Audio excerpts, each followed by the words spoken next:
Assalomu alaykum hurmatli tomoshabinlar, kanalimizga xush kelibsiz.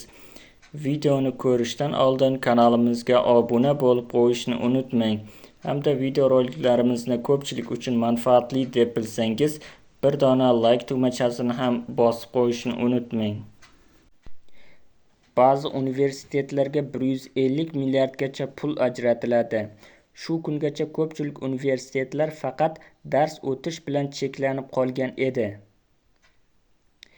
Kuni kecha Oliy ta'lim, fan va innovatsiyalar vazirligida Prezidentimiz tomonidan yangi imzolangan Oliy ta'lim, fan va innovatsiyalar tizimini takomillashtirishning qo'shimcha chora-tadbirlari to'g'risida 2026-yil 10-apreldagi PF 58-son farmonining mamlakatimiz ilmiy salohiyatini oshirish va oliy ta'lim sifatini yangi bosqichga olib chiqishdagi ahamiyati, shuningdek 2026-yilning birinchi choragi davomida Prezident hamda hukumat hujjatlarida oliy ta'lim, ilm-fan va innovatsiyalar sohasi bo'yicha belgilangan topshiriqlarning ijro holati haqida keng jamoatchilik va ommaviy axborot vositalari vakillari ishtirokida matbuot anjumani bo'lib o'tdi.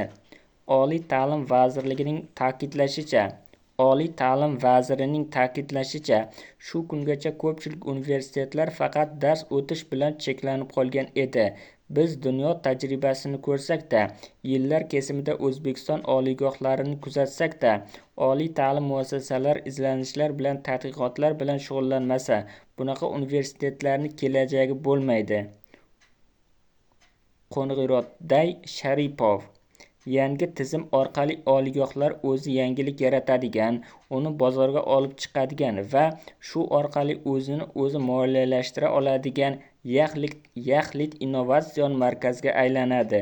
Shuningdek, U10 dasturi, ilmiy klasterlar, milliy reyting tizimi va raqamli ekotizim orqali muhim tashabbuslar sohani kelgusi taraqqiyotini belgilab beradi.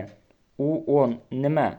U10 dasturi orqali global darajadagi ilg'or universitetlar loyihasi joriy etiladi va oliygohlarga Milliy tadqiqot universiteti maqomi berish yo'lga qo'yiladi.